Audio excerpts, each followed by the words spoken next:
cá estamos. Ontem gravei um episódio longo.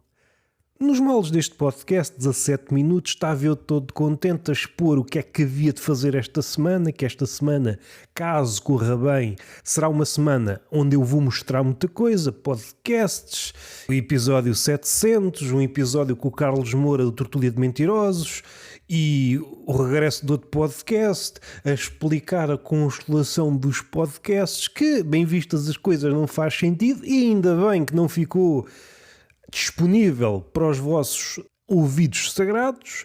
Comecei a editar e qual não é o meu espanto quando reparei que eram 17 minutos de silêncio. Eu estive quase para fazer upload. Bem vistas as coisas, seria o melhor episódio de podcast de todos os tempos. Vocês, por muito que se esforçassem, não iam encontrar uma falha. Ao contrário de muito pensador e pretenso pensador, não é a música que é a linguagem universal. É o podcast. Esta linguagem que aproxima o português e eu, que volta e meia sou português, para facilitar, sou português, sou ser humano, mas mais português. Ser humano não põe as mãos no fogo. É um senhor Joe Rogan, do Texas, ia dizer da América. O Texas não sei onde é que fica. Estou a fazer aqui uma brincadeira e tinha que explicitar. No outro dia estava a ouvir um podcast brasileiro a nível de geografia.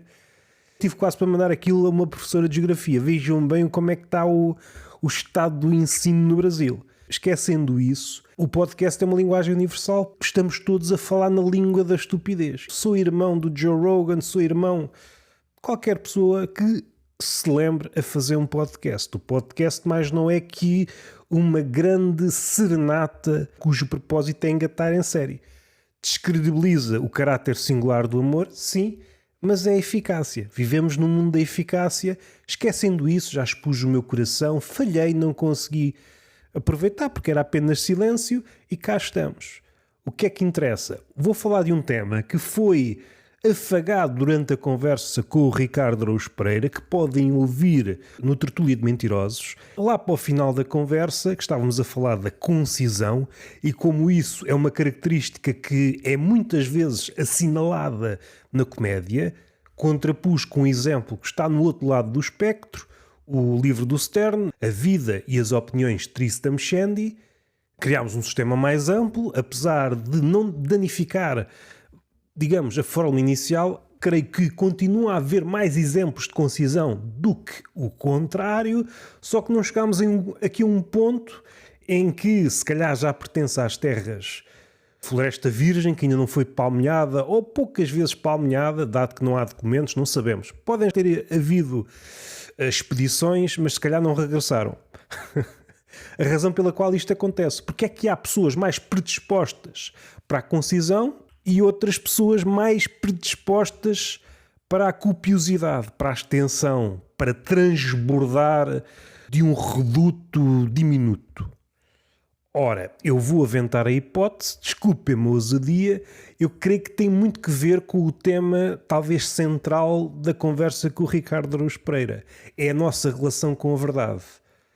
A concisão ainda acredita na verdade, ainda que ela seja inalcançável, sem grandes pretensões, ainda que algum comediante possa eventualmente ter a cabeça mais inchada e achar que aquela piada, no interior daquela piada há uma ideia que deve ser retida pelo maior número de pessoas. Supondo isto, acredita que a melhor forma de passar aquela piada, barra mensagem, barra ideia, é diminuí-la, aumentando a densidade, condensando ao essencial, e aqui está a minha aproximação à verdade. Se dentro de nós há esta intenção, quer passar algo semelhante à verdade, então recorra à concisão. Caso contrário, não estão a ajudar. É como se fosse uma espécie de mapa, vocabular. Aqui está o mapa. Se quiseres, seguires este trilho, não quer dizer que chegues à verdade, mas estás mais perto. Se não há aqui dissimulação, a concisão é o único caminho.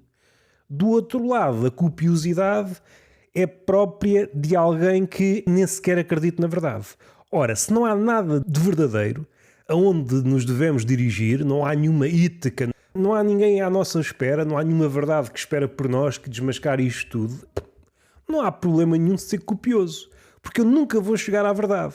A linguagem não é informativa, uma aproximação grosseira. Não havendo verdade, eu não tenho agenda. Não havendo agenda, eu posso explodir para todos os lados. Se pegarmos infantilmente nisto, é só alguém que, neste ato de não dizer nada, não diz mesmo nada. Neste ato de desembaraçar-se da verdade, há ali uma espécie de mistela verbal que não chega bem a ser nada. Se houver uma espécie de aventureiro que já percorreu tudo, nunca sequer ouviu um boato da verdade, ele está-nos a mostrar aí uma coreografia, uma espécie de dança. Ele andou por muito lado, mas é como se não tivesse andado. Ele não está a passar mensagem nenhuma, ele não está a montar nenhum mapa dentro das nossas cabeças. Eu apresento-vos uma coreografia e é nessa medida uma coreografia, uma combinação de passos que não faz o dançarino chegar a algum lado, na medida em que continua no palco. E é mais ou menos isso que eu vejo num autor barra artista prolixo, barra comediante prolixo, que são raros, este é um exemplo, não tem qualquer apego à verdade. Não há apiadeiro, o apiadeiro é só uma fachada atrás do qual se esconde o vazio. O que eu vou fazer é caminhar. Eu não vou dizer que vou chegar a algum lado, eu vou só caminhar. Não tenho intenção de caçar nada, de capturar nada, de ir a lado nenhum. É apenas um caminho como se fosse uma dança. Uma dança de um dançarino calejado que já experimentou todas as coreografias, tentou invocar tudo, tentou profanar tudo e nada resultou. Sendo assim, é igual ao litro. Sendo igual ao litro, o que ele está a pôr por extenso é a impossibilidade de haver um mapa.